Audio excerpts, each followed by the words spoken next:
ਸਤਿ ਸ਼੍ਰੀ ਅਕਾਲ। ਤੁਸੀਂ ਜੁੜੇ ਹੋਏ ਹੋ ਪੰਜਾਬੀ ਰੇਡੀਓ USA ਦੇ ਨਾਲ ਤੇ ਮੈਂ ਹਾਂ ਪ੍ਰਵੀਨ ਸ਼ਰਮਾ ਲੈ ਕੇ ਹਾਜ਼ਰ ਹਾਂ ਪ੍ਰੋਗਰਾਮ ਖਬਰ ਤੇ ਨਜ਼ਰ। ਖਬਰ ਤੇ ਨਜ਼ਰ ਪ੍ਰੋਗਰਾਮ ਦੇ ਵਿੱਚ ਕਈ ਅਹਿਮ ਤੇ ਕਈ ਖਾਸ ਖਬਰਾਂ ਨੂੰ ਲੈ ਕੇ ਚਰਚਾ ਕਰਨ ਦੇ ਲਈ ਜੁੜ ਚੁੱਕੇ ਨੇ ਪੰਜਾਬ ਤੋਂ ਪੱਤਰਕਾਰ ਦੀਪਕ ਸ਼ਰਮਾ ਚਨਾਰਥਲ ਜੀ। ਸ਼ਰਮਾ ਜੀ, ਸਤਿ ਸ਼੍ਰੀ ਅਕਾਲ। ਸਵਾਗਤ ਹੈ ਜੀ ਪੰਜਾਬੀ ਰੇਡੀਓ USA ਤੇ। ਜੀ ਸਾਰੇ ਦਰਸ਼ਕ ਸਰੋਤਿਆਂ ਨੂੰ ਮੇਰੀ ਪਿਆਰ ਭਰੀ ਸਤਿ ਸ਼੍ਰੀ ਅਕਾਲ ਜੀ।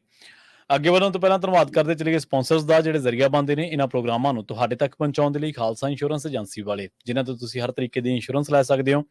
ਇੰਸ਼ੋਰੈਂਸ ਬਾਰੇ ਪਤਾ ਕਰਨ ਦੇ ਲਈ ਇਹਨਾਂ ਦਾ ਨੰਬਰ ਹੈ 408-272-2500। ਇਹ 1992 ਤੋਂ ਲਗਾਤਾਰ ਇੰਸ਼ੋਰੈਂਸ ਬਿਜ਼ਨਸ ਦੇ ਵਿੱਚ ਸ਼ਾਨਦਾਰ ਸੇਵਾਵਾਂ ਦੇ ਰਹੇ ਨੇ ਤੇ ਅਮਰੀਕਾ ਭਰ ਦੇ ਵਿੱਚ ਇੰਸ਼ੋਰੈਂਸ ਕਰਦੇ ਨੇ। ਅੱਜ ਹੀ ਕਾਲ ਕਰੋ 408-272-2500 ਤੇ।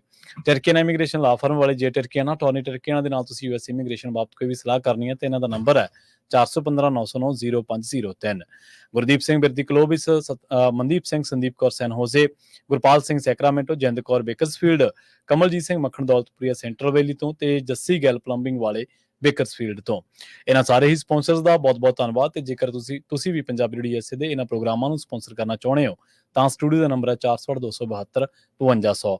ਅੱਜ ਦਾ ਇਹ ਖਬਰ ਤੇ ਨਜ਼ਰ ਪ੍ਰੋਗਰਾਮ ਸਾਲ 2024 ਦੀ 20 ਜੂਨ ਦਾ ਪ੍ਰੋਗਰਾਮ ਹੈ ਤੇ ਦਿਨ ਅੱਜ ਵੀਰਵਾਰ ਹੈ। ਸ਼ਰਮਾ ਜੀ, ਖਬਰਾਂ ਦੇ ਵੱਲ ਆਈਏ। ਸ਼ੁਰੂਆਤ ਕਰੀਏ ਰਾਜਧਾਨੀ ਦਿੱਲੀ ਦੀ ਸਿਆਸਤ ਤੋਂ। ਕੇਜਰੀਵਾਲ ਦੇ ਸਮਰਥਕਾਂ 'ਚ ਕਹਿੰਦੇ ਖਾਸੀ ਖੁਸ਼ੀ ਹੈ। ਬਾਗੋ ਬਾਗ ਨੇ ਸਮਰਥਕ, ਕੇਜਰੀਵਾਲ ਨੂੰ ਜ਼ਮਾਨਤ ਮਿਲ ਗਈ ਹੈ। ਤੇ ਇੱਧਰ ਅਨਮੋਲ ਗਗਨ ਮਾਨ, ਜਿਨ੍ਹਾਂ ਦਾ ਹੁਣੇ ਵਿਆਹ ਹੋ ਕੇ ਹਟਿਆ, ਵਿਆਹ ਵਾਲਾ ਲੱਡੂ ਖਾਧਾ ਉਹਨਾਂ ਨੇ, ਉਹ ਕਹਿ ਰਹੇ ਸੀ ਸੱਚਾਈ ਦੀ ਜਿੱਤ ਹੋਈ ਹੈ। ਕੀ ਜ਼ਮਾਨਤ ਮਿਲਣਾ ਸੱਚਾਈ ਦੀ ਜਿੱਤ ਹੋ ਗਈ ਸ਼ਰਮਾ ਜੀ? ਨਹੀਂ, ਇਹ ਇਕੱਲੀ ਬੀਬੀ ਅਨਮੋਲ ਗਗਨ ਮਾਨ ਦਾ ਬਿਆਨ ਨਹੀਂ ਹੈਗਾ। ਇਹ ਦਿੱਲੀ ਦੀ ਮੰਤਰੀ ਆਤਸ਼ੀ ਤੋਂ ਲੈ ਕੇ ਪੰਜਾਬ ਦੇ ਮੁੱਖ ਮੰਤਰੀ ਭਗਵੰਤ ਮਾਨ ਤੱਕ ਦਾ ਬਿਆਨ ਹੈਗਾ। ਸੋ ਸਾਰਿਆਂ ਦਾ ਬਿਆਨ ਇੱਕੋ ਸੁਰ ਚ ਆ ਰਿਹਾ। ਉਹ ਸਾਰੇ ਇਹੋ ਬਿਆਨ ਦੇ ਰਹੇ ਨੇ ਕਿ ਹਾਂ ਬਿਲਕੁਲ ਜੀ, ਕੇਜਰੀਵਾਲ ਹੋਰਾਂ ਨੂੰ ਜਿਹੜੀ ਜ਼ਮਾਨਤ ਮਿਲੀ ਹੈ ਉਹ ਸੱਚਾਈ ਦੀ ਜਿੱਤ ਹੋਈ ਹੈ। ਜੇ ਸਾਰੀ ਲੀਡਰਸ਼ਿਪ ਆਮ ਆਦਮੀ ਪਾਰਟੀ ਦੇ ਬਿਆਨ ਦੇ ਰਹੀ ਹੈ, ਮਤਲਬ ਉਹਨਾਂ ਨੂੰ ਇਹੀ ਮਹਿਸੂਸ ਹੁੰਦਾ ਹੋਏਗਾ ਕਿ ਜ਼ਮਾਨਤ ਮਿਲਣਾ ਹੀ ਅਸਲੀ ਜਿੱਤ ਹੁੰਦੀ ਹੈ। ਪਰ ਇਹਦੇ ਵਿੱਚ ਕੋਈ ਦੋ ਰਾਏ ਨਹੀਂ ਕਿ ਹੁਣ ਅਭਿਸ਼ੇਕ ਮਨੂ ਸੰਘਵੀ ਦਾ ਹੱਕ ਬਣਦਾ ਕਿ ਉਹਨੂੰ ਰਾਜ ਸਭਾ ਭੇਜਿਆ ਜਾਵੇ। ਉਹਨੂੰ ਜਿਸ ਕੰਮ ਲਈ ਲਿਆਂਦਾ ਸੀ ਕੇਜਰੀਵਾਲ ਉਹਨਾਂ ਨੇ, ਉਹਨੇ ਚ ਉਹਦੀ ਟੀਮ ਜੋ ਕੰਮ ਕਰਤਾ।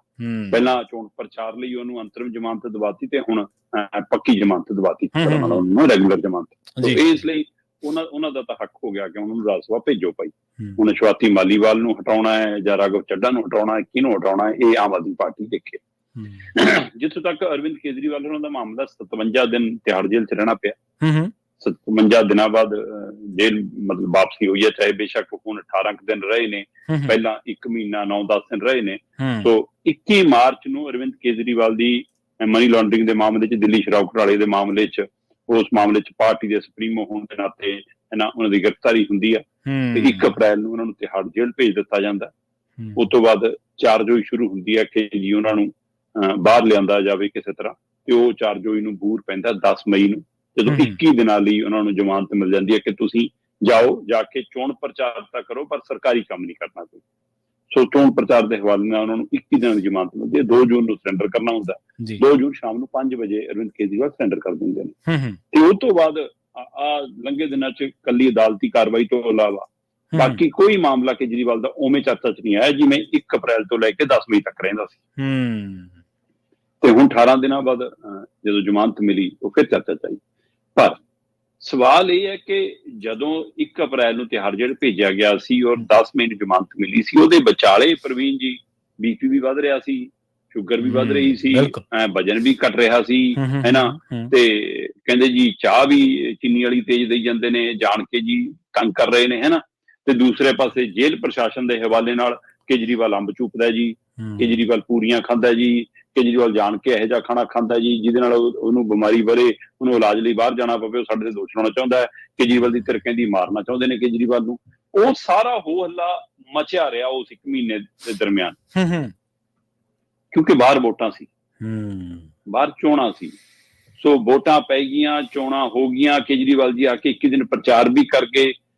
ਕੁਝ ਤਾਂ ਵੋਟਾਂ ਨਿਬੜਨ ਕਰਕੇ ਸ਼ਾਂਤੀ ਹੋ ਗਈ, ਕੁਝ ਨਤੀਜਿਆਂ ਨੇ ਸ਼ਾਂਤੀ ਕਰਾਤੀ ਕਿ ਨਾ ਤਾਂ 3 ਚਾਹੇ ਨਾ 13 ਚਾਹੇ, ਹੈਨਾ, 3 ਸੀਟਾਂ ਆਈਆਂ ਪਾਰਟੀ ਨੂੰ ਵੀ ਤੇ ਵਿਰੋਧੀ ਧਿਰ ਚ ਬੈਠਣਾ ਪਿਆ। ਇੰਡੀਆ ਗਠਜੋੜ ਦੇ ਹਵਾਲੇ ਨਾਲ ਉਹਦੀ ਵੀ ਸਰਕਾਰ ਨਹੀਂ ਬਣੀ। ਇਸ ਲਈ ਫਿਰ ਹੁਣ ਜਿਹੜੇ 18 ਦਿਨ ਕੱਟੇ ਬੜੀ ਸ਼ਾਂਤੀ ਨਾਲ ਕੱਟੇ। ਨਾ ਟੱਬਰ ਨੂੰ ਫਿਕਰ ਹੋਇਆ ਕਿ BP ਵੱਧ ਰਿਹਾ, ਸ਼ੂਗਰ ਵੱਧ ਰਿਹਾ, ਨਾ ਜੇਲ੍ਹ ਪ੍ਰਸ਼ਾਸਨ ਨੂੰ ਹੋਇਆ ਕਿ ਅੰਬ ਚੂਪ ਰਿਹਾ ਕਿ ਪੂਰੀਆਂ ਖਾ ਰਿਹਾ, ਕੋਈ ਨਹੀਂ ਬੋਲਿਆ। ਪਰ ਵਕੀਲ ਆਪਣਾ ਕੰਮ ਕਰਦੇ ਰਹੇ। ਲਗਾਤਾਰ 2 ਦਿਨ ਦੀ ਸੁਣਵਾਈ ਤੋਂ ਬਾਅਦ ਲੰਘੇ ਕੱਲ ਭਾਰਤੀ ਸਮੇਂ ਅਨੁਸਾਰ ਰਾਤ ਨੂੰ 8 ਵਜੇ ਫੈਸਲਾ ਹੁੰਦਾ।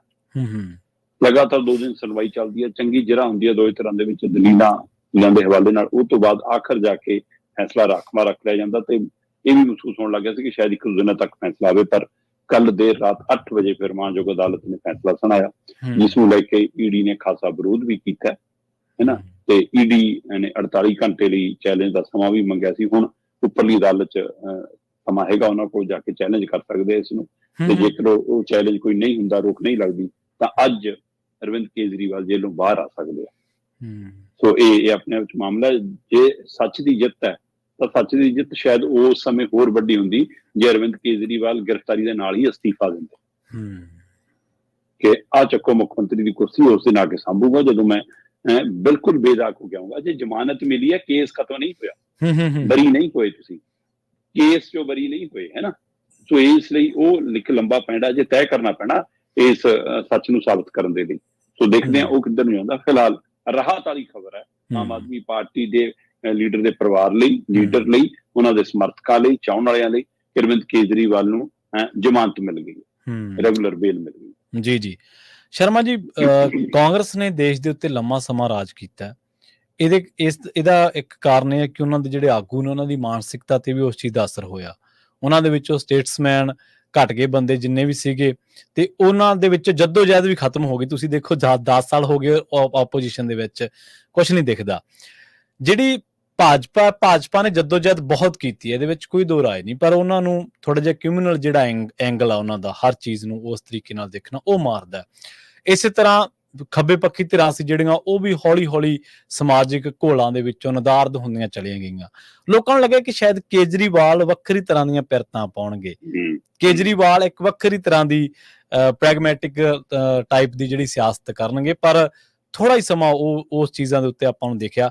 ਬਾਕੀ ਆ ਸਾਰਾ ਕੁਝ ਰਵਾਇਤੀ ਧਿਰਾਂ ਵਾਂਗ ਹੈ, ਵਿਕਟਮ ਬਣ ਕੇ ਸਿੰਪਥੀ ਹਾਸਲ ਕਰਨਾ ਤੇ ਉਸ ਤੋਂ ਬਾਅਦ ਇੱਕ ਨਿੱਕੀ ਜਿਹੀ ਗੱਲ ਨੂੰ ਵੱਡੀ ਬਣਾ ਕੇ ਪੇਸ਼ ਕਰਨਾ। ਔਰ ਮੈਨੂੰ ਲੱਗਦਾ ਸਵਾਤੀ ਮਾਲੀਵਾਲ ਦਾ ਸ਼ਾਇਦ ਜਾਣਾ ਤੈਅ, ਜਿਵੇਂ ਤੁਸੀਂ 2 ਨਾਮਾਂ ਦਾ ਜ਼ਿਕਰ ਕੀਤਾ, ਤੇ ਜਿਹੜੇ ਅਭਿਸ਼ੇਕ ਮਨੂ ਸਿੰਘ ਵੀ ਨੇ, ਰਾਜ ਸਭਾ ਮੈਂਬਰਾਂ ਨਾਲ ਤਾਂ ਚੰਗੀ ਹੋ ਗਈ, ਜ਼ਮਾਨਤ ਕਰਵਾ ਗਏ, ਉਹ ਤਾਂ ਬੋਲੇ ਵੀ ਨਹੀਂ ਪੰਜਾਬ ਵਾਲੇ ਤਾਂ। ਜੀ ਅਗਲੀ ਖਬਰ ਦੇ ਵੱਲ ਵਧੀਏ ਤੇ ਗੱਲ ਈਡੀ ਦੀ ਕਰੀਏ। ਈਡੀ ਪੈਰਲਲ ਹੀ ਚੱਲ ਰਹੀ ਹੈ। ਆਪਾਂ ਜਿੰਨੀਆਂ ਸੁਣਵਾਈਆਂ ਹੋਈਆਂ, ਜਿੰਨੀਆਂ ਜ਼ਿਰਾ ਹੋਈਆਂ, ਤੁਸੀਂ ਸਾਨੂੰ ਸਾਰਿਆਂ ਦੇ ਬਾਰੇ ਤਫਸੀਲ ਦਿੰਦੇ ਰਹੇ, ਉਹਨਾਂ ਦੇ ਵਿੱਚ ਮੈਨੂੰ ਬਹੁਤ ਸਾਰੇ ਅੰਸ਼ ਯਾਦ ਵੀ ਨੇ। ਸ਼ਰਮਾ ਜੀ, ਈਡੀ ਨੇ ਹੁਣ ਦਾਅਵਾ ਕੀਤਾ ਕਿ ਕੇਜਰੀਵਾਲ ਨੇ 100 ਕਰੋੜ ਦੀ ਰਿਸ਼ਵਤ ਮੰਗੀ ਸੀ। ਬਿਲਕੁਲ, ਇਹ ਜਿਹੜੀ 2 ਦਿਨ ਸੁਣਵਾਈ ਚੱਲੀ ਹੈ ਕੇਜਰੀਵਾਲ ਦੀ ਜ਼ਮਾਨਤ ਨੂੰ ਲੈ ਕੇ, ਹਾਂਜੀ, ਉਸ ਦੇ ਦੌਰਾਨ ਜਿਹੜਾ ਹੁੰਦੀ ਰਹੀ ਤੇ ਈਡੀ ਨੇ ਪੱਖ ਰੱਖਣ ਦੀ ਕੋਸ਼ਿਸ਼ ਕੀਤੀ ਕਿ ਮਾਨਯੋਗ ਅਦਾਲਤ ਵੱਲੋਂ ਹੀ ਸਾਨੂੰ ਨਿਰਦੇਸ਼ ਮਿਲੇ ਸੀ ਕਿ ਜੇ ਸਾਰਾ ਇੱਕ ਘੁਟਾਲਾ, ਖਾਸ ਕਰ ਸ਼ਰਾਬ ਘੁਟਾਲਾ ਜਿਹੜਾ ਹੈਗਾ, ਉਹ ਸਾਰੇ ਦੀ ਬੁਣਤਰ ਹੀ ਪਾਰਟੀ ਨੂੰ ਚੋਣਾਂ ਜਿਤਾਉਣ ਦੇ ਲਈ ਬਣੀ ਗਈ ਆ, ਤੇ ਪਾਰਟੀ ਨੂੰ ਪਾਰਟੀ ਕਿਉਂ ਨਹੀਂ ਬਣਾਇਆ ਜਾ ਰਿਹਾ। ਸੋ ਇਸ ਹਵਾਲੇ ਨਾਲ ਈਡੀ ਨੇ ਕਿਹਾ ਕਿ ਅਰਵਿੰਦ ਕੇਜਰੀਵਾਲ ਨੇ ਪਾਰਟੀ ਦੇ ਲਈ 100 ਕਰੋੜ ਦੀ ਰਿਸ਼ਵਤ ਮੰਗੀ ਜੀ।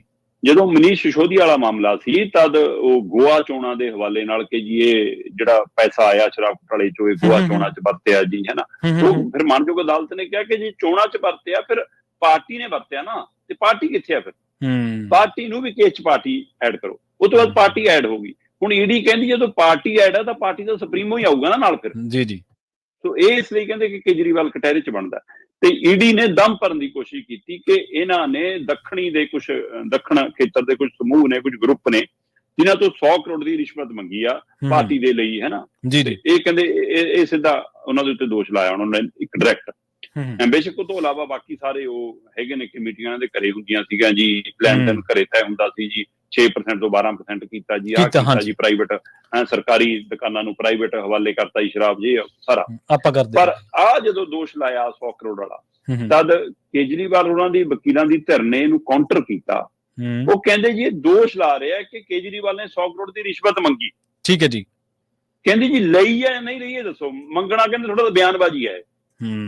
ਅੱਛਾ, ਕਿ ਇਹ ਤਾਂ ਕਿਸੇ ਬਿਆਨ ਦੇ ਆਧਾਰ ਤੇ ਤੁਸੀਂ ਗੱਲ ਕਰ ਰਹੇ ਹੋ, ਤੇ ਜਿਹੜੇ ਦੱਖਣੀ ਸਮੂਹ ਤੁਸੀਂ ਗੱਲ ਕਰਦੇ ਹੋ ਕਹਿੰਦੇ ਤਾਂ ਆਪ ਵਿਵਾਦਾਂ 'ਚ ਘਿਰੇ ਨੇ, ਆਪ ਕਈ ਮਾਮਲਿਆਂ 'ਚ ਸ਼ੰਕੇ ਸ਼ੋਭੇ ਨੇ ਉਹਨਾਂ ਦੇ, ਇਸ ਲਈ ਕਹਿੰਦੇ ਇਹ ਗੱਲ ਨਹੀਂ ਬਣਦੀ। ਸੋ ਇਹ ਦਲੀਲਾਂ ਦੇ ਹਵਾਲੇ ਨਾਲ ਕੇਜਰੀਵਾਲ ਉਹਨਾਂ ਦੇ ਵਕੀਲ ਬਾਜੀ ਮਾਰਦੇ ਨਜ਼ਰ ਆਏ ਜਦੋਂ ਜ਼ਮਾਨਤ, ਕਿਉਂਕਿ ਈਡੀ ਦਾ ਪੂਰਾ ਜ਼ੋਰ ਲੱਗਿਆ ਸੀ ਕਿ ਜ਼ਮਾਨਤ ਨਹੀਂ ਮਿਲਣੀ ਚਾਹੀਦੀ। ਆਖਰ ਤੱਕ ਵੀ ਉਹਨਾਂ ਨੇ ਕਿਹਾ ਕਿ ਸਾਨੂੰ 48 ਘੰਟਿਆਂ ਦਾ ਵਕਤ ਦਿਓ, ਹੈ ਨਾ।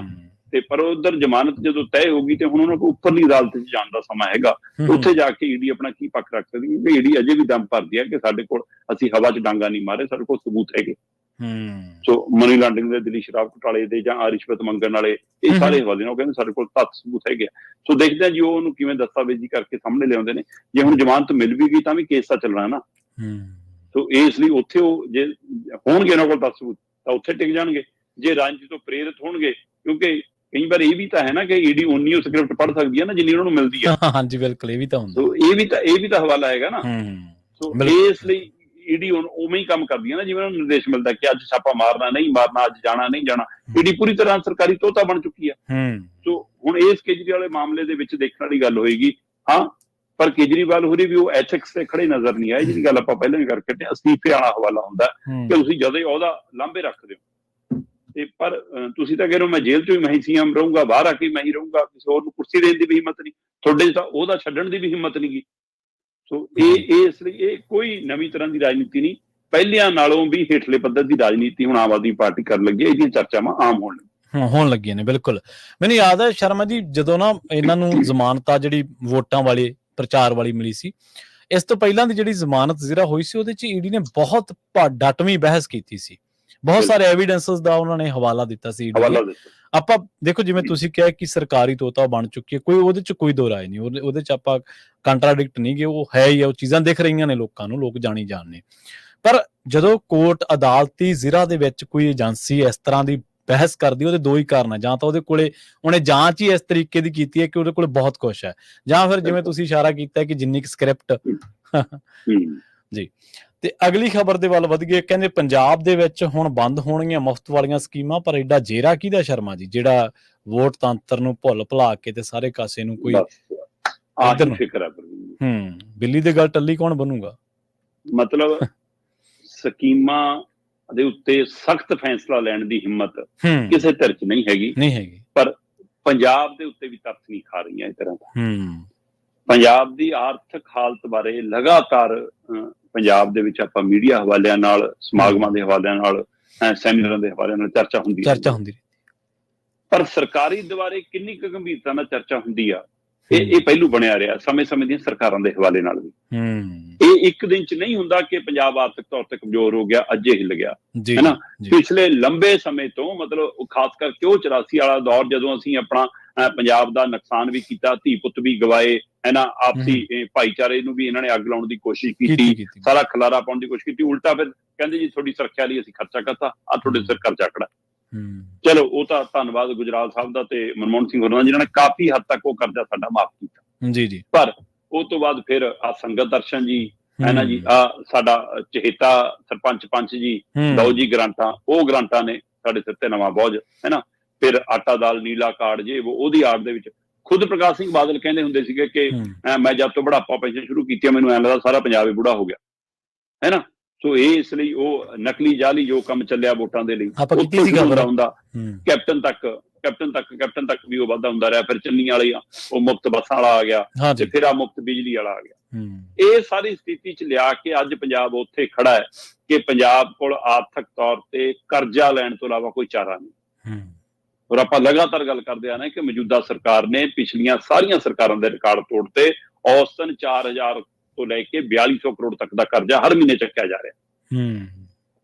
ਪਰ ਅੱਜ ਗੱਲ ਜਿਹੜੀ ਆਪਾਂ ਕਰ ਰਹੇ ਹਾਂ, ਆਪਾਂ ਕਿਸੇ ਵਿੱਤ ਮਾਹਿਰ ਦੇ, ਕਿਸੇ ਪੱਤਰਕਾਰ ਦੇ, ਕਿਸੇ ਕਾਨੂੰਨੀ ਹੀਲੇ ਦੇ ਹਵਾਲੇ ਨਾਲ ਨਹੀਂ ਕਰ ਰਹੇ। ਮੈਂ ਪੰਜਾਬ ਸਰਕਾਰ ਦੇ ਵਿੱਤ ਵਿਭਾਗ ਦੇ ਔਰ ਮੁੱਖ ਮੰਤਰੀ ਦੇ ਟੇਬਲ ਤੇ ਬੈਠ ਕੇ ਹੋਈ ਚਰਚਾ ਦੇ ਹਵਾਲੇ ਨਾਲ ਗੱਲ ਕਰ ਰਿਹਾ। ਵਿੱਤ ਵਿਭਾਗ ਨੇ ਇੱਕ ਰਿਪੋਰਟ ਰੱਖੀ ਮੁੱਖ ਮੰਤਰੀ ਸਾਹਿਬ ਦੇ ਮੂਹਰੇ, ਠੀਕ ਹੈ ਜੀ, ਕਿ ਮੁੱਖ ਮੰਤਰੀ ਸਾਹਿਬ ਆਹ ਚੱਕੋ ਹਿਸਾਬ ਕਿਤਾਬ, ਤੁਸੀਂ ਦੇਖ ਲਓ ਕੀ ਕਰਨਾ, ਜਾਂ ਤਾਂ ਸਬਸਿਡੀਆਂ ਬੰਦ ਕਰਨੀਆਂ ਪੈਣਗੀਆਂ, ਨਹੀਂ ਪੰਜਾਬ 'ਚ ਹਾਹਾਕਾਰ ਮਚ ਜਾਣਾ। ਮੁੱਖ ਮੰਤਰੀ ਸਾਹਿਬ ਕਹਿੰਦੇ ਕੀ ਮਸਲਾ ਹੈ? ਕਹਿੰਦੇ ਜੀ ਆਹ ਪੜਾਅ ਦਰ ਪੜਾਅ, ਆਹ 5-7 ਵਿਭਾਗ ਨੇ ਜਿਨ੍ਹਾਂ 'ਚ ਸਮੇਂ-ਸਮੇਂ ਕੇਂਦਰ ਸਾਡੇ ਤੈਅ ਫੰਡਾਂ 'ਚ ਕਟੌਤੀ ਕਰਦਾ ਆ ਰਿਹਾ ਸੀ। ਠੀਕ ਹੈ ਜੀ। ਉਹ ਸਾਡੇ ਪੈਂਡਿੰਗ ਖੜੇ ਨੇ ਕੇਂਦਰ ਕਨੀ, ਆਪਾਂ ਕਿੰਨੀ ਵਾਰ ਉਹਨਾਂ ਫੰਡਾਂ ਦਾ ਹਵਾਲਾ ਕੀਤਾ, ਮੈਂ ਪੜਾਅ ਦਰ ਪੜਾਅ ਤੁਹਾਨੂੰ ਦੱਸ ਵੀ ਦਿੰਦਾ। ਹਾਂਜੀ। ਤੇ ਵਿੱਤ ਵਿਭਾਗ ਕਹਿੰਦਾ ਜੀ ਕਿ ਆਹ ਨੇ ਜਿਹੜੇ ਕੇਂਦਰ ਲਗਾਤਾਰ ਸਾਡੇ ਫੰਡ ਰੋਕ ਰਿਹਾ, ਤੇ ਹੁਣ ਕੇਂਦਰ ਨੇ ਸਾਡੀ ਕਰਜ਼ੇ ਦੀ ਹੱਦ 'ਚ ਵੀ ਕਟੌਤੀ ਕਰਤੀ। ਉਹ ਅੱਛਾ, ਕਿਆ ਦੋ ਚੀਜ਼ਾਂ ਰੁਕਣ ਨਾਲ ਹੁਣ ਤੁਹਾਡੀ ਆਮਦਨ ਦਾ ਸਰੋਤ ਇੱਕਦਮ ਥੱਲੇ ਆਉਣਾ। ਪ੍ਰਵੀਨ ਜੀ, ਇੱਕ ਤਾਂ ਜਦਨ ਦੀ GST ਲੱਗੀ ਸੀ ਉਦੋਂ ਦਾ GST ਦੇ ਨਾਲ ਇੱਕ ਮੁਆਵਜ਼ਾ ਮਿਲ ਰਿਹਾ ਸੀ ਸਾਨੂੰ, ਜਿਹੜਾ ਉਹ ਖੱਪਾ ਸੀਗਾ ਕਿ ਹੈ ਨਾ, ਕਿ ਪਹਿਲਾਂ ਥੋੜੀ ਡਾਇਰੈਕਟ ਸੇਲ ਹੁੰਦੀ ਸੀ, ਸਾਰਾ ਕੁਝ ਸੀਗਾ, ਤੁਹਾਡੇ ਆਪਣੇ ਬੈਠ ਸੀ ਜੇ, ਸੋ ਉਹਦੇ ਲਈ ਉਹ ਪੂਰਤੀ ਲਈ ਕੇਂਦਰ ਸਾਰੇ ਸੂਬਿਆਂ ਨੂੰ ਦਿੰਦਾ ਆ ਰਿਹਾ ਸੀ। ਉਹ 2022 ਚ ਬੰਦ ਹੋ ਗਿਆ। ਉਹ ਮੁਆਵਜ਼ਾ ਰਾਸ਼ੀ ਬੰਦ ਹੋ ਗਈ ਜੀ, ਉਹ ਆਮਦਨ ਘਟ ਗਈ ਇੱਕ ਤਰ੍ਹਾਂ ਨਾਲ। ਇੱਧਰ 8000 ਕਰੋੜ ਦਾ ਸਿੱਧਾ ਬਿਜਲੀ ਵਾਲਾ ਬੋਝ ਵੱਧ ਗਿਆ। ਠੀਕ ਹੈ ਜੀ। ਇਹ ਦੋ ਚੀਜ਼ਾਂ ਨੇ ਇੱਕ ਤਰ੍ਹਾਂ ਦਾ ਹਿਲਾ ਕੇ ਰੱਖਤਾ, ਪਰ ਕਰਜ਼ੇ ਨਾਲ ਕੰਮ ਚੱਲੀ ਜਾਂਦਾ ਸੀ। ਹੁਣ ਕਰਜ਼ੇ ਦੀ ਲਿਮਟ ਚ ਜਦੋਂ 3000 ਕਰੋੜ ਦੀ ਕਟੌਤੀ ਹੋਈ ਆ, ਤੇ ਫਿਰ ਦੇਖੋ ਕੀ ਹਾਲ ਹੋਊਗਾ। ਹੁਣ ਇਸ ਲਈ ਵਿੱਤ ਵਿਭਾਗ ਨੇ ਕਿਹਾ ਕਿ ਜਨਾਬ ਸਤੰਬਰ ਤੱਕ ਜੇ ਐਂ ਚੱਲੀ ਗਿਆ, ਸਤੰਬਰ ਤੋਂ ਬਾਅਦ ਸੋਚ ਲਿਓ ਕਿਵੇਂ ਕਰਨਾ, ਕੀ ਰੋਕਣਾ ਕੀ ਨਹੀਂ ਰੋਕਣਾ। ਠੀਕ ਹੈ। ਫਿਰ ਸਾਡੇ ਕੋਲ ਕੋਈ ਹਿੱਲਾ ਵਸੀਲਾ। ਫਿਰ ਸਵਾਲ ਆਇਆ ਆਪਣੇ ਵਿੱਤੀ ਹਿੱਲਿਆਂ ਦਾ ਕਿ ਅਸੀਂ ਕੀ ਕਰ ਰਹੇ ਹਾਂ। ਠੀਕ ਹੈ ਜੀ। ਜਦੋਂ ਉਹ ਚ ਗੱਲ ਆਈ, ਵਿੱਤ ਵਿਭਾਗ ਕਹਿੰਦਾ ਜੀ ਸਵੈ GST ਔਰ ਐਕਸਾਈਜ਼ ਤੋਂ ਇਲਾਵਾ ਹੋਰ ਕਿਸੇ ਆਮਦਨ ਚ ਸਾਡਾ ਵਾਧਾ ਨਹੀਂ ਹੋਇਆ। ਔਰ ਇਹ ਵਾਧਾ ਇੰਨਾ ਵੀ ਨਹੀਂ ਹੋ ਗਿਆ ਕਿ ਅਸੀਂ ਬਾਗੋ ਬਾਗ ਹੋ ਗਏ। ਵੈਸੇ ਤਾਂ ਇਹ ਕਹਿੰਦੇ ਸੀ ਐਕਸਾਈਜ਼ ਨਾਲ, ਰੇਤ ਨਾਲ ਭਰ ਜਾਣੇ ਆ ਖਜ਼ਾਨੇ, ਤੇ ਹੁਣ ਗੱਲ ਕਿਤੇ ਨਹੀਂ ਕਰਦੇ। ਹਾਂਜੀ, ਹੁਣ ਨਹੀਂ ਕਰਦੇ, ਹੈ ਨਾ।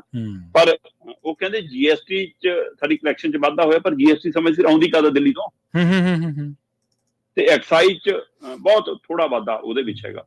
ਇਹ ਦੋਏ ਵਾਧੇ ਕਹਿੰਦੇ ਉਹ ਖੱਪੇ ਨੂੰ ਪੂਰਾ ਨਹੀਂ ਕਰਦੇ ਜਿਹੜਾ ਕੇਂਦਰ ਸਾਡੇ ਫੰਡ ਜਾਂ ਸਾਡੀ ਹੁਣ ਉਹਦੀ ਲਿਮਟ ਰੋਕ ਰਿਹਾ ਹੈ ਕਰਜ਼ੇ ਦੀ, ਜੀ, ਉਹ ਪਾੜਾ ਪੂਰਾ ਨਹੀਂ ਕਰਦੇ। ਇਸ ਲਈ ਕਹਿੰਦੇ ਕਿ ਸਾਨੂੰ ਆ ਲਓ ਜੀ 273 ਕਰੋੜ ਸਾਡਾ ਉਹਨਾਂ ਨੇ ਸਰਵ ਸਿੱਖਿਆ ਅਭਿਆਨ ਦੇ ਤਹਿਤ ਕਟੌਤੀ ਕਰਤੀ। ਉਹ ਅੱਛਾ, ਮਤਲਬ ਹਰ ਬਰੇ 241 ਸਕੂਲਾਂ ਦੇ ਹਵਾਲੇ ਨਾਲ ਕਿ ਉਹਦਾ ਪੱਧਰ ਸੁਧਾਰਨਾ, ਉਹਦਾ ਨਵੀਨੀਕਰਨ ਕਰਨਾ। 273 ਕਰੋੜ ਸਾਨੂੰ ਸਰਵ ਸਿੱਖਿਆ ਅਭਿਆਨ ਦੇ ਤਹਿਤ ਮਿਲਦਾ।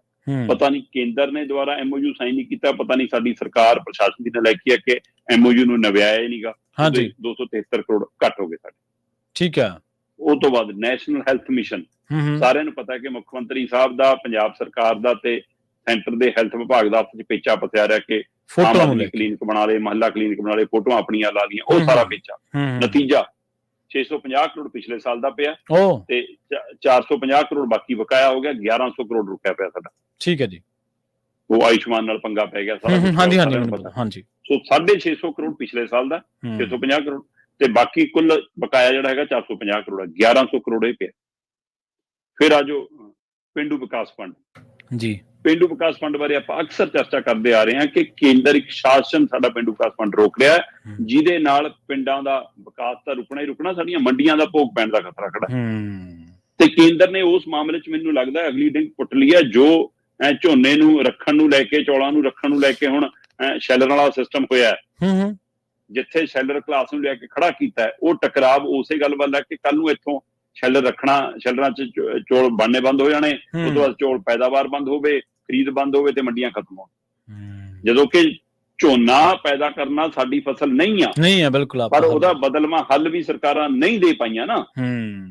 ਇਹ ਸਾਰੀ ਸਥਿਤੀ ਨੂੰ ਪੇਂਡੂ ਵਿਕਾਸ ਫੰਡ ਰੋਕ ਕੇ, ਤੇ ਹੁਣ ਆੜਤੀਆਂ ਤੋਂ ਹਵਾਲੇ ਨਾਲ ਜਾਂ ਸ਼ੈਲਰ ਮਾਲਕਾਂ ਦੇ ਹਵਾਲੇ ਨਾਲ ਜਿਹੜਾ ਇਹ ਤੰਗ ਪਰੇਸ਼ਾਨ ਕਰਕੇ ਖੇਡ ਕੀਤੀ ਜਾ ਰਹੀ ਹੈ ਮੰਡੀਆਂ ਨੂੰ ਮਕਾਉਣ ਦਾ।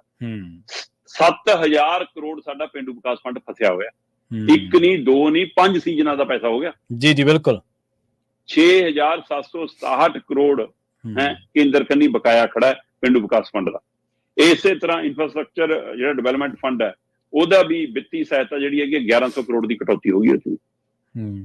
ਸੋ ਇਸ ਲਈ ਇੱਕ ਸਿੱਖਿਆ ਵਾਲਾ ਹਵਾਲਾ 273 ਕਰੋੜ, ਇੱਕ ਸਿਹਤ ਵਾਲਾ ਹਵਾਲਾ 1100 ਕਰੋੜ, ਇੱਕ ਪਿੰਡੂ ਵਿਕਾਸ ਫੰਡ ਵਾਲਾ ਹਵਾਲਾ 7000 ਕਰੋੜ, ਇੱਕ ਡਿਵੈਲਪਮੈਂਟ ਵਾਲਾ ਫੰਡ ਹੈ ਸਾਡਾ 1100 ਕਰੋੜ। ਇਹ ਸਾਰੀਆਂ ਕਟੌਤੀਆਂ ਕਰਦੇ ਕਰਦੇ ਕਹਿੰਦੇ ਜੀ ਪੰਜਾਬ ਸਰਕਾਰ ਨੇ ਪੁਰਾਣੀ ਪੈਨਸ਼ਨ ਯੋਜਨਾ ਨੂੰ ਲਾਗੂ ਕਰਨ ਦੀ ਨੋਟੀਫਿਕੇਸ਼ਨ ਕਰਤਾ, ਜੇ ਉਹ ਇਹ ਸਾਰੀਆਂ ਤਰਜ਼ ਦਾ ਹਿੱਲਾ ਵਸੀਲਾ ਦੇ ਕੇ ਸ਼ਿਕਾਇਤ ਜੀ ਕਰਕੇ 3000 ਕਰੋੜ ਸਾਡੇ ਕਰਜ਼ੇ ਦੀ ਕਟੌਤੀ ਕਰਤੀ ਕਹਿੰਦਾ।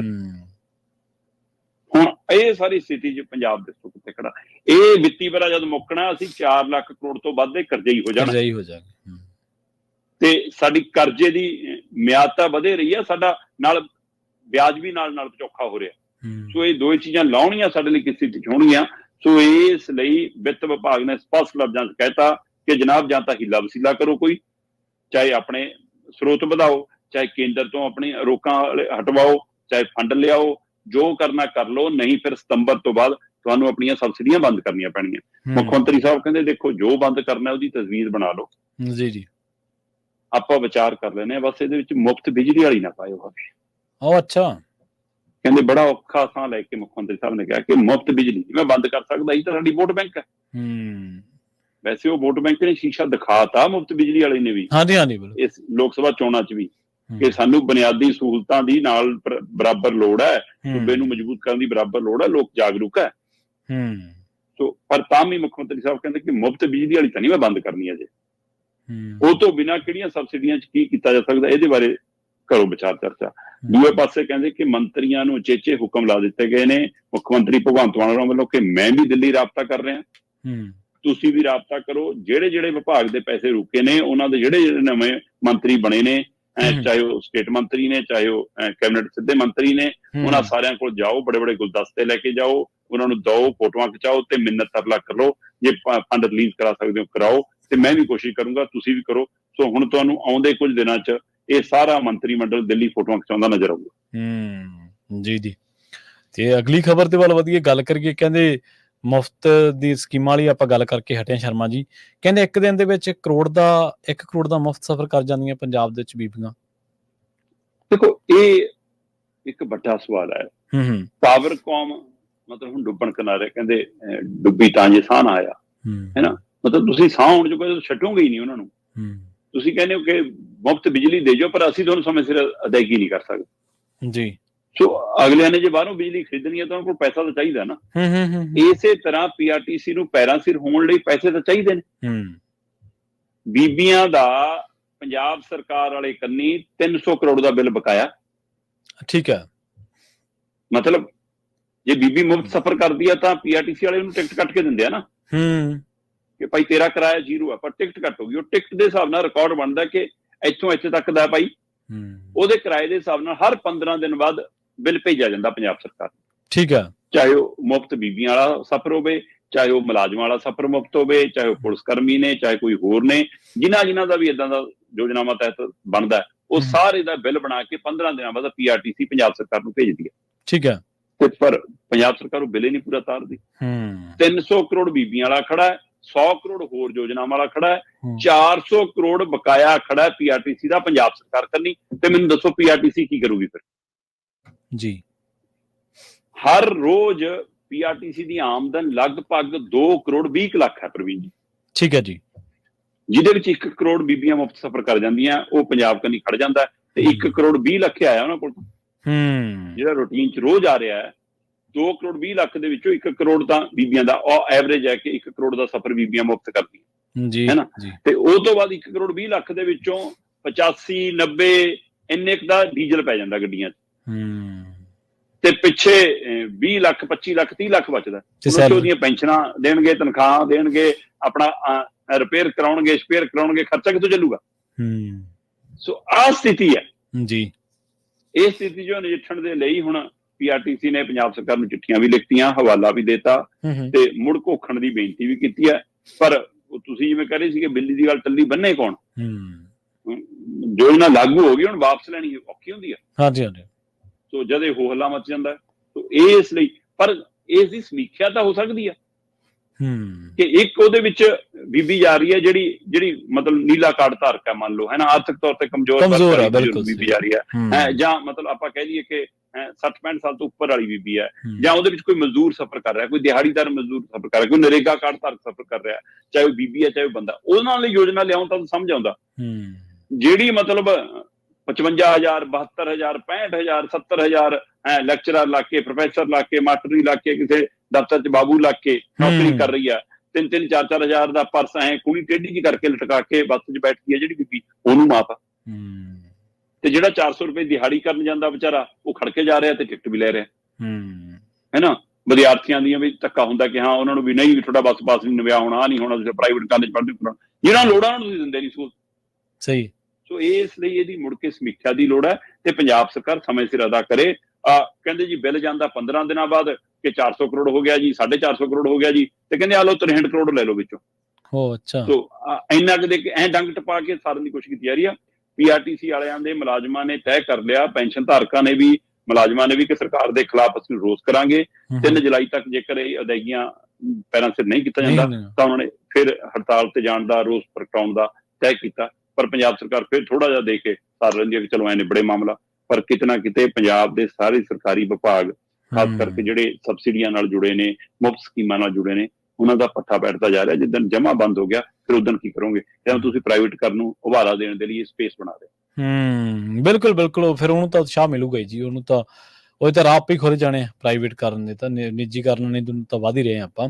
ਪਰ ਅਸਲ ਦੇ ਵਿੱਚ ਸ਼ਰਮਾ ਜੀ ਇਹ ਵੀ ਸੋਚਣਾ ਪੈਣਾ ਨਾ ਕਿ ਜਿਵੇਂ ਆਪਾਂ ਹਰ ਵਾਰੀ ਗੱਲ ਕਰੀਏ ਕਿ ਵੈਲਫੇਅਰਿੰਗ ਦਾ ਜਿਹੜਾ ਮਸਲਾ ਹੈ ਉਹ ਕਿੱਥੋਂ ਕੁ ਤੱਕ ਹੈ। ਵੋਟ ਤੰਤਰ ਲਈ ਵੈਲਫੇਅਰਿੰਗ ਕਰਨਾ ਜਾਇਜ਼ ਹੈ।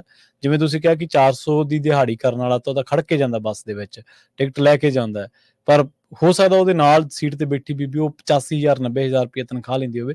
ਸੋ ਇਹ ਸਾਨੂੰ ਇੱਕ ਪਾੜਾ ਜਿਹੜਾ, ਇੱਕ ਮੇਰੇ ਮਨ ਦੇ ਵਿੱਚ ਹੋਰ ਸਵਾਲ ਆ ਰਿਹਾ ਸੀਗਾ ਕਿ ਕੀ ਏਦਾਂ ਵੀ ਹੋ ਸਕਦਾ ਸ਼ਰਮਾ ਜੀ ਕਿ ਮੰਨ ਲਓ ਬੀਬੀਆਂ ਨੇ ਬੱਸ ਦੇ ਵਿੱਚ ਸਫ਼ਰ ਕੀਤਾ 15 ਨੇ ਤੇ ਘਾਲ ਮਚੋਲਾ ਏਦਾਂ ਵੀ ਹੋ ਸਕਦਾ ਕਿ 20 ਦੀਆਂ ਟਿਕਟਾਂ ਭੇਜ ਦਿੱਤੀਆਂ ਜਾਂਦੀਆਂ ਹੋਣ, ਜਾਂ ਕਿ ਨਹੀਂ, ਇਹ ਤਾਂ ਨਹੀਂ ਹੋ ਸਕਦਾ? ਨਹੀਂ, ਇਹ ਸੰਭਵ ਨਹੀਂ ਹੈਗਾ ਵੈਸੇ। ਠੀਕ ਹੈ, ਇਹ ਬਹੁਤ ਘੱਟ, ਕਿਉਂਕਿ ਹੁਣ ਮਸ਼ੀਨੀ ਟਿਕਟਾਂ ਵਾਲਾ ਸਿਸਟਮ ਹੈ, ਉਹ ਸਾਰਾ ਆਨਲਾਈਨ ਸਿਸਟਮ ਹੈ, ਉਹਦੇ ਵਿੱਚ ਗੜਬੜ ਦੇ ਬਹੁਤ ਘੱਟ ਚਾਂਸ ਨੇ। ਪਰ ਇੱਕ ਦਿਨ ਕਿਉਂਕਿ ਮੈਂ ਅਕਸਰ ਜਦੋਂ ਇਕੱਲਾ ਕਿਤੇ ਜਾਣਾ ਆਉਣਾ ਹੁੰਦਾ, ਸਮਾਂ ਹੁੰਦਾ, ਮੈਂ ਬੱਸ ਸਫ਼ਰ ਕਰ ਲੈਂਦਾ। ਇੱਕ ਦਿਨ ਇੱਕ ਬੱਸ 'ਚ ਮੈਂ ਸਫ਼ਰ ਕਰ ਰਿਹਾ ਸੀ ਤੇ ਬੱਸ ਕਾਫੀ ਭਰੀ ਸੀ, ਤੇ ਜਦੋਂ ਮੈਂ ਚੜ੍ਹਿਆ ਤੇ ਕੰਡਕਟਰ ਡਰਾਈਵਰ ਦੀ ਨਿਗਾਹ ਪਈ ਤੇ ਉਹਨਾਂ ਨੇ ਪਛਾਣ ਲਿਆ। ਕਹਿੰਦੇ, ਕੰਡਕਟਰ ਕਹਿੰਦਾ ਬਾਈ ਤੁਸੀਂ ਮੇਰੀ ਸੀਟ ਤੇ ਜਾਓ। ਮੈਂ ਕਿਹਾ ਨਹੀਂ ਯਾਰ, ਜਿੱਥੇ ਬਾਕੀ ਸਵਾਰੀਆਂ ਖੜੀਆਂ ਮੈਂ ਉੱਥੇ ਖੜੂੰਗਾ, ਉਹ ਤੇਰਾ ਹੱਕ ਬਣਦਾ, ਤੂੰ ਬੈਠ ਤੇ ਆਹ ਫੜ ਮੇਰੀ ਟਿਕਟ ਕੱਟ। ਤੇ ਉਹ ਹੱਸਣ ਲੱਗ ਗਿਆ, ਟਿਕਟ ਕੱਟਣ ਲੱਗਿਆ, ਕਹਿੰਦਾ ਬਾਈ ਜੀ ਦੇਖਿਆ ਸਾਡੇ ਕਿੰਨਾ ਮੇਲਾ ਲੱਗਿਆ। ਮੈਂ ਕੀ ਹੋਇਆ? ਦੇਖੋ ਤੁਸੀਂ ਜੀ ਬੱਸ ਭਰੀ ਆ, ਤੁਹਾਡੇ ਵਾਂਗ 20-25 ਬੰਦੇ ਖੜੇ ਆ। ਮੈਂ ਕਿਹਾ ਬਿਲਕੁਲ। ਕਹਿੰਦਾ ਜੀ ਹਾਂ ਮੇਰੇ ਮਾੜਾ ਜਿਹਾ ਝੋਲੇ ਕੰਨੀ ਦੇਖਿਓ, ਝੋਲਾ ਖਾਲੀ ਆ। ਕਹਿੰਦਾ ਜੀ ਬੱਸ ਭਰੀ ਆ ਤੇ ਝੋਲਾ ਖਾਲੀ ਆ। ਕਹਿੰਦਾ ਸਾਡੀ PRTC ਦਾ ਹਾਲ ਆ, ਕਿਉਂਕਿ 80% ਬੀਬੀਆਂ ਬੈਠੀਆਂ ਸੀ, 17 18 20 ਟਿਕਟਾਂ ਉਹਨੇ ਕੱਟੀਆਂ ਸੀ ਸਾਰੀ ਬੱਸ। ਜੀ ਇਹ ਹਾਲ ਆ, ਬਿਲਕੁਲ ਸਹੀ ਹੈ। ਅਗਲੀ ਖਬਰ ਦੇ ਵੱਲ ਵਧੀਏ। ਕਹਿੰਦੇ ਪੰਜਾਬ ਦੇ ਵਿੱਚ ਹੁਣ VIP ਸਿਕਿਉਰਿਟੀ ਜੇ ਲੈਣੀ ਆ ਤਾਂ ਪੈਸੇ ਤਾਰਨੇ ਪੈਣਗੇ ਇਹਦੇ ਲਈ। ਦੇਖੋ, ਆਪਾਂ ਹੁਣੇ ਗੱਲ ਕਰਕੇ ਹਟੇ ਕਿ ਪੰਜਾਬ ਸਰਕਾਰ ਵਿੱਤ ਵਿਭਾਗ ਨਾਲ ਮੀਟਿੰਗਾਂ ਕਰ ਰਿਹਾ ਤੇ ਵਿੱਤ ਵਿਭਾਗ ਕਹਿ ਰਿਹਾ ਜੀ ਕਿ ਕੋਈ ਹਿੱਲਾ ਵਸੀਲਾ ਕਰੋ। ਹੋ ਸਕਦਾ ਉਹਨਾਂ ਹਿੱਲਾ ਵਸੀਲਿਆਂ 'ਚ ਸੋਚਿਆ ਗਿਆ ਹੋਵੇ। ਵੈਸੇ ਕਿਸੇ ਤੁਸੀਂ ਨਿੱਜੀ ਸਮਾਗਮ ਲਈ ਪੁਲਿਸ ਚਾਹੀਦੀ ਤਾਂ ਤੁਹਾਨੂੰ ਪੇ ਕਰਨਾ ਪੈਂਦਾ, ਇਹ ਨਿਯਮ ਹੈਗਾ। ਪਰ ਹੁਣ ਆ ਜਿਹੜੀ VIP ਸਿਕਿਉਰਿਟੀ ਵਾਲਾ ਖਰਚਾ ਹੈ ਉਹ ਸਿੱਧਾ ਹੀ ਹੈ ਕਿ ਮੰਤਰੀ ਕੋਲ ਪਹੁੰਚ ਕਰ ਲਓ, ਜੇਲ੍ਹ ਮਤਲਬ ਆਪਣਾ ਪੁਲਿਸ ਅਧਿਕਾਰੀਆਂ ਕੋਲ ਪਹੁੰਚ ਕਰ ਲਓ, ਹੈ ਨਾ, ਉਹਨਾਂ ਨਾਲ ਸੰਪਰਕ ਸਾਧ ਲਓ। ਤੁਹਾਡੀ ਉੱਚ ਅਧਿਕਾਰੀਆਂ ਨਾਲ ਬਣਦੀ ਆ ਤਾਂ ਉਹਦੇ ਹਵਾਲੇ ਨਾਲ ਕਹਿ ਕੇ, ਹੈ ਨਾ, ਜਾਂ ਕੋਈ ਧਮਕੀ ਵਾਲੀ ਥ੍ਰੈਟ ਵਾਲਾ ਫੋਨ ਆ ਗਿਆ, ਉਹ ਇੱਕ ਫੋਨ ਦੇ ਹਵਾਲੇ ਨਾਲ ਕਰਾ ਕੇ ਕੰਮ ਲੈ ਲਓ ਜੀ, ਸਿਕਿਉਰਿਟੀ ਲੈ ਲਓ ਜੀ, ਜਿਪਸੀ ਲੈ ਲਓ ਜੀ, 4 ਕਮਾਂਡੋ 4 ਪੁਲਿਸ ਵਾਲੇ। ਸੋ ਇਹ ਸਾਰਾ ਤਰੀਕਾ ਚੱਲੀ ਜਾਂਦਾ ਸੀ, ਢੰਗ ਤਰੀਕਾ। ਪਰ ਹੁਣ ਪੰਜਾਬ ਸਰਕਾਰ ਨੇ, ਗ੍ਰਹਿ ਵਿਭਾਗ ਨੇ, ਪੁਲਿਸ ਵਿਭਾਗ ਨੇ ਤੈਅ ਕੀਤਾ, ਇੱਕ ਨਵਾਂ ਡਰਾਫਟ ਤਿਆਰ ਕੀਤਾ ਕਿ ਜਿਹਦੇ ਵਿੱਚ ਅਸੀਂ ਕੈਟਾਗਰੀ ਵਾਈਜ਼ ਤੈਅ ਕਰਾਂਗੇ ਕਿਹਨੂੰ ਸੁਰੱਖਿਆ ਅਸੀਂ ਦੇਣੀ ਹੈ, ਕਿਹਨੂੰ ਨਹੀਂ ਦੇਣੀ, ਤੇ ਕਿਹਨੂੰ ਮੁਫਤ ਦੇਣੀ ਹੈ, ਕਿਹਨੂੰ ਮੁੱਲ ਦੇਣੀ ਹੈ। ਇਹ ਤੈਅ ਹੋ ਗਿਆ ਬਕਾਇਦਾ ਤੌਰ ਤੇ। ਇਹ ਡਰਾਫਟਿੰਗ ਦੀ ਜਾਣਕਾਰੀ ਪੰਜਾਬ ਪੁਲਿਸ ਨੇ ਪੰਜਾਬ ਹਰਿਆਣਾ ਹਾਈ ਕੋਰਟ ਨੂੰ ਦਿੱਤੀ ਹੈ ਤੇ ਅਸੀਂ ਇਸ ਤਜਵੀਜ਼ ਤੇ ਹੁਣ ਕੰਮ ਕਰ ਰਹੇ ਹਾਂ ਜੀ। ਔਰ ਇਸ ਦੇ ਲਈ ਖਾਸ ਕਰਕੇ ਮੇਰੇ ਉਹ NRI ਭਰਾ ਜਿਹੜੇ ਸ਼ੌਂਕ ਰੱਖਦੇ ਆ ਪੰਜਾਬ ਉਤਰ ਕੇ ਸਿਕਿਉਰਿਟੀ ਲੈਣ ਦਾ, ਇਹ ਉਹ ਵੀ ਯਾਦ ਕਰ ਲੈਣ। ਮਤਲਬ ਮੈਂ ਕਿੰਨਿਆਂ ਨੂੰ ਇਹੋ ਜਿਹਾ ਨੂੰ ਜਾਣਦਾ ਜਿਹੜੇ ਇੱਥੇ ਮਤਲਬ 6 ਮਹੀਨੇ ਆਪਣੀ ਕਾਰ ਵੀ ਨਹੀਂ ਕੱਢਦੇ, ਰੇਲ 'ਚ ਡੱਬਾ ਲੈ ਕੇ ਜਾਂਦੇ ਨੇ ਰੋਟੀ ਲੈ ਕੇ ਨੌਕਰੀ ਕਰਨ, ਤੇ ਉੱਥੇ ਉਤਰਦੇ ਦਿੱਲੀ ਏਅਰਪੋਰਟ ਤੋਂ ਪੰਜਾਬ ਪੁਲਿਸ ਵਾਲਿਆਂ ਨੂੰ ਫੋਨ ਕਰਦੇ, ਸਾਨੂੰ ਬਾਈ ਜੀ ਅਸੀਂ ਪਿੰਡ ਜਾਣਾ, ਸਿਕਿਉਰਿਟੀ ਚਾਹੀਦੀ ਹੈ ਨਾ। ਸੋ ਇਸ ਲਈ ਉਹ ਜਿਹੜਾ ਕਲਚਰ ਹੈ ਇੱਥੇ ਵੀ ਕਈ, ਕੋਈ ਸਾਧ ਹੈ, ਕੋਈ ਬਾਬਾ ਹੈ, ਕੋਈ ਡੇਰੇ ਵਾਲਾ, ਕੋਈ ਕੁਛ ਹੈ, ਪਹੁੰਚ ਹੈ, ਪੈਸਾ ਧੇਲਾ, ਆਪਣੇ ਨਿੱਜੀ ਸਿਕਿਉਰਿਟੀ ਵੀ ਰੱਖੀ ਆ, ਪਰ ਪੰਜਾਬ ਵਾਲੀ ਜਿਪਸੀ ਵੀ ਚਾਹੀਦੀ ਹੈ। ਉਹ ਜਿਹੜੇ ਲਈ ਫਿਰਦੇ ਨੇ ਉਹਨਾਂ ਦੇ ਲਈ ਹੁਣ ਪੰਜਾਬ ਪੁਲਿਸ ਇਹ ਸਕੀਮ ਲੈ ਕੇ ਆਈ ਹੈ ਕਿ ਬਾਈ ਜੇ ਲੈਣਾ ਮੁੱਲ ਤਾਂ ਉਹ ਮੁੱਲ ਮਿਲੂਗੀ ਸਿਕਿਉਰਿਟੀ, ਚਾਹੇ VIP ਹੋ, ਚਾਹੇ ਪਰਸਨੈਲਿਟੀ ਹੋ, ਚਾਹੇ NRI ਹੋ, ਹੈ ਨਾ, ਜਿਹਨੇ ਵੀ। ਹਾਂ, ਜੇ 3 ਲੱਖ ਤੋਂ ਤੁਹਾਡੀ ਆਮਦਨ ਘੱਟ ਹੈ ਜੀ, ਤੁਹਾਡੀ ਸਾਲਾਨਾ ਆਮਦਨ ਜੇ 3 ਲੱਖ ਤੋਂ ਘੱਟ ਹੈ ਔਰ ਤੁਹਾਨੂੰ ਕੋਈ ਥ੍ਰੈਡ ਆ ਰਿਹਾ, ਤੁਹਾਨੂੰ ਕੋਈ ਧਮਕੀ ਆ ਰਹੀ ਹੈ, ਤੁਸੀਂ ਕਿਸੇ ਕੇਸ 'ਚ ਗਵਾਹ ਆਏ ਹੋ, ਤੁਹਾਡੀ ਸੁਰੱਖਿਆ ਦਾ ਮਾਮਲਾ, ਉੱਥੇ ਫਿਰ ਪੰਜਾਬ ਸਰਕਾਰ, ਪੰਜਾਬ ਪੁਲਿਸ ਦੀ ਜ਼ਿੰਮੇਵਾਰੀ ਸਿਕਿਉਰਿਟੀ ਦੇਵੇ। ਅੱਜ ਦੀ ਤਰੀਕ 'ਚ 900 ਦੇ ਕਰੀਬ ਪੰਜਾਬ ਦੇ ਵਿੱਚ ਅਜਿਹੇ ਲੋਕ ਨੇ ਜਿਨ੍ਹਾਂ ਨੂੰ ਪੰਜਾਬ ਪੁਲਿਸ ਦੀ ਛਤਰੀ ਮਿਲੀ ਹੋਈ ਹੈ, ਸਿਕਿਉਰਿਟੀ ਸੁਰੱਖਿਆ ਛਤਰੀ ਮਿਲੀ ਹੋਈ ਹੈ।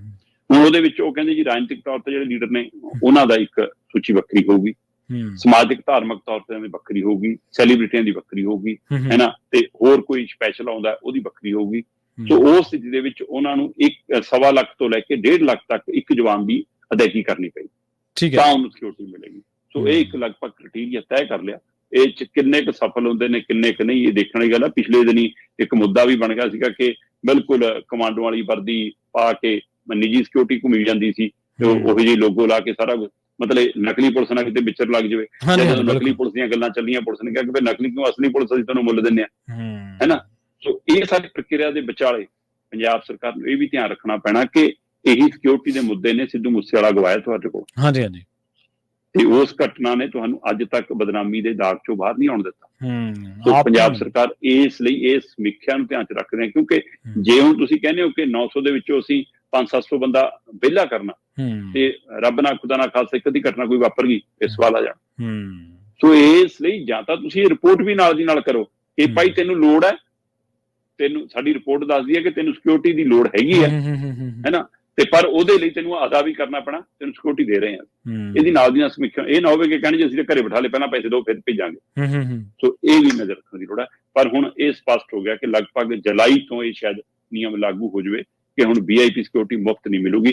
ਪੰਜਾਬ ਪੁਲਿਸ ਦੀ ਜੇ ਸੁਰੱਖਿਆ ਛਤਰੀ ਚਾਹੀਦੀ ਆ ਤਾਂ ਉਹਦੀ ਅਦਾਇਗੀ ਕਰਨੀ ਪਊਗੀ। ਸ਼ਾਇਦ ਇਹ ਆਮਦਨ ਦਾ ਇੱਕ ਸਰੋਤ ਲੱਭਿਆ ਪੰਜਾਬ ਸਰਕਾਰ। ਜੀ ਬਿਲਕੁਲ ਹੋਣਾ ਵੀ ਚਾਹੀਦਾ। ਚਲੋ ਇਹਦਾ ਹੈ ਕਿ ਜਿਹੜੇ ਸਿਕਿਉਰਿਟੀ ਦੇ ਵਿੱਚ ਮੁਲਾਜ਼ਮ ਲੱਗਦੇ ਨੇ ਉਹ ਕਿਹੜਾ ਫਿਰ ਉਹਨਾਂ ਦੀ ਕਿਹੜਾ ਤਨਖਾਹ ਨਹੀਂ ਦੇਣੀ ਪੈਂਦੀ, ਸਰਕਾਰ ਨੂੰ ਤਨਖਾਹ ਤਾਂ ਦੇਣੀ ਵੀ ਪੈਂਦੀ ਹੈ ਨਾ। ਬਿਲਕੁਲ। ਹਾਂਜੀ, ਦੂਜੀ ਗੱਲ ਇਹ ਜਿਹੜੀ ਤੁਸੀਂ ਸਿੱਧੂ ਮੂਸੇਵਾਲੇ ਦੀ ਗੱਲ ਕੀਤੀ ਸ਼ਰਮਾ ਜੀ, ਸਰਕਾਰ ਆਪ ਮੰਨੀ ਕੋਰਟ ਦੇ ਵਿੱਚ ਜਾ ਕੇ ਕਿ ਅਸੀਂ ਸਿਕਿਉਰਿਟੀ ਘਟਾ ਬੈਠੇ ਸੀ ਤੇ ਇਸ ਕਰਕੇ ਉਹਦੀ ਹੱਤਿਆ ਹੋ ਗਈ ਤੇ ਉਹਦਾ ਕਤਲ ਹੋ ਗਿਆ। ਜਿਹੜੇ ਲੋਕਾਂ ਦੀ ਸਮਾਜ ਨੂੰ ਕੋਈ ਦੇਣ ਆ ਉਹਨਾਂ ਲਈ ਤਾਂ ਚਲੋ ਸਮਾਜ ਦੇ ਲੋਕ ਜਾਂ ਉਹ ਸਮਾਜ ਉਹਨੂੰ ਸਿਕਿਉਰਿਟੀ ਦਾ ਪ੍ਰਬੰਧ ਕਰੇ, ਕੋਈ ਖਿਡਾਰੀ ਹੈ ਜਾਂ ਕੋਈ ਹੋਰ ਬੰਦਾ ਹੈ ਜਿਹੜਾ ਸਮਾਜ ਨੂੰ, ਜਿਹਨੇ ਸਮਾਜ ਨੂੰ ਕੁਛ ਨਾ ਕੋਈ ਸੇਧ ਦਿੱਤੀ ਹੈ, ਉਹ ਤਾਂ ਠੀਕ ਹੈ। ਆ ਜਿਹੜੇ ਪਖੰਡੀ ਬੂਮਣੇ ਸਾਹ ਤੁਰੇ ਫਿਰਦੇ, ਇਹਨਾਂ ਦੀ ਕੀ ਦੇਣਾ ਸਮਾਜ ਨੂੰ? ਇਹ ਤਾਂ ਲੁੱਟ ਖਸੁੱਟ ਕਰਦੇ ਆ। ਕੋਈ ਹੋਰ ਕੋਈ ਮੇਰੇ ਵਰਗਾ ਮਾੜੀ ਜਿਹੀ ਪੱਟ ਚ ਗੋਲੀ ਮਾਰ ਲੈਂਦਾ, ਕਹਿ ਦਿੰਦੇ ਸਿਕਿਉਰਿਟੀ ਦੇ ਦਿਓ। ਕੋਈ ਕਾਰੋਬਾਰ ਹਾਂਜੀ 4 ਫੋਨ ਕਾਲ ਦਿਖਾ ਕੇ ਆ ਦੇਖੋ ਜੀ ਸਾਨੂੰ ਧਮਕੀਆ ਗਿਆ, ਮਤਲਬ ਆਪ ਸੋਸ਼ਲ ਮੀਡੀਆ ਤੇ ਇੱਕ ਦੂਜੇ ਦੇ ਧਰਮਾਂ ਬਾਰੇ ਭੜਕਾਊ ਬਿਆਨਬਾਜ਼ੀ ਕਰੀ ਜਾਂਦੇ। ਹਾਂਜੀ ਇਹ ਸਾਰੇ ਧਰਮਾਂ ਦੇ ਠੇਕੇਦਾਰ ਬਣੇ ਆ ਪੰਜਾਬ ਚ, ਸਾਰੇ ਧਰਮਾਂ ਦੇ ਆ, ਬਿਲਕੁਲ ਇੱਕ ਚ ਨਹੀਂ ਹੈਗੇ, ਸਾਰੇ ਧਰਮਾਂ ਚ ਉਹ ਭੜਕਾਊ ਬਿਆਨਬਾਜ਼ੀ ਕਰੀ ਜਾਂਦੇ। ਫਿਰ ਸਾਨੂੰ ਸਿਕਿਉਰਿਟੀ ਚਾਹੀਦੀ ਜੀ। 3-4 ਉਹਨਾਂ ਨੇ ਰੱਖਿਆ, ਉਹ ਕੈਮਰੇ ਵਾਲੇ ਦੇਸੀ, ਜੇ ਨਾ ਉਹ ਚੈਨਲ ਕਦੇ ਦੇਖੀਦਾ, ਨਾ ਕਦੇ ਪੜੀਦਾ, ਨਾ ਕਦੇ ਸੁਣੀਦਾ, ਉਹ ਚੱਕ ਕੇ ਮੈਚ ਜਾ ਕੇ ਉੱਥੇ ਭੱਜ ਜਾਂਦੇ ਆ। ਪ੍ਰਵੀਨ ਜੀ ਮੈਂ ਕਹਿੰਦਾ ਜਿਹੜੇ ਇਹੋ ਜਿਹੇ ਭੜਕਾਊ ਬਿਆਨਬਾਜ਼ੀ ਕਰਨ ਵਾਲੇ ਆ, ਮਾਹੌਲ ਖਰਾਬ ਕਰਨ ਵਾਲੇ ਆ, ਜੇ ਉਹਨਾਂ ਦੀ ਜਾਨ ਨੂੰ ਖਤਰਾ ਹੈ ਤਾਂ ਇਹ ਜਿਹੜੀ 1.5 ਲੱਖ 1.25 ਲੱਖ ਵਾਲੀ ਸਕੀਮ ਲਿਆਂਦੀ ਹੈ, ਇਹਦੇ ਨਾਲ ਇੱਕ ਸਸਤੀ ਸਕੀਮ ਵੀ ਲਾਉਣੀ ਚਾਹੀਦੀ ਹੈ ਕਿ ਤੁਹਾਨੂੰ 20,000 ਉਤਾਰਨਾ ਪਿਆ ਕਰੂਗਾ, ਤੁਹਾਨੂੰ ਅਸੀਂ ਪਿੰਜਰੇ ਚ ਰੱਖਾਂਗੇ। ਹਾਂ ਸਹੀ ਗੱਲ ਹੈ, ਬਿਲਕੁਲ ਤੁਹਾਨੂੰ ਪਿੰਜਰੇ ਚ ਰੱਖ ਕੇ ਰੱਖਿਆ ਕਰਾਂਗੇ ਤੁਹਾਡੇ, ਹੈ ਨਾ। ਉਹਨਾਂ ਨੂੰ ਬੰਨ ਕੇ ਅੰਦਰ ਕਰੋ ਇਹ ਜਨ। ਜੀ ਬਿਲਕੁਲ। ਸ਼ਰਮਾ ਜੀ, ਇਹਨਾਂ ਖਾਸ ਖਬਰਾਂ ਤੇ ਖਾਸ ਜਾਣਕਾਰੀਆਂ ਦੇ ਲਈ ਤੁਹਾਡਾ ਬਹੁਤ ਬਹੁਤ ਧੰਨਵਾਦ ਜੀ। ਬਹੁਤ ਸ਼ੁਕਰੀਆ ਜੀ। ਪ੍ਰੋਗਰਾਮ ਖਬਰ ਤੇ ਨਜ਼ਰ ਨੂੰ ਆਪਾਂ ਇੱਥੇ ਹੀ ਸਮਾਪਤ ਕਰਾਂਗੇ। ਤੁਹਾਡਾ ਸਾਰਿਆਂ ਦਾ ਵੀ ਬਹੁਤ ਧੰਨਵਾਦ। ਸਤਿ ਸ਼੍ਰੀ ਅਕਾਲ। ਜੁੜੇ ਰਹੋ ਪੰਜਾਬੀ ਰੇਡੀਓ USA ਦੇ ਨਾਲ।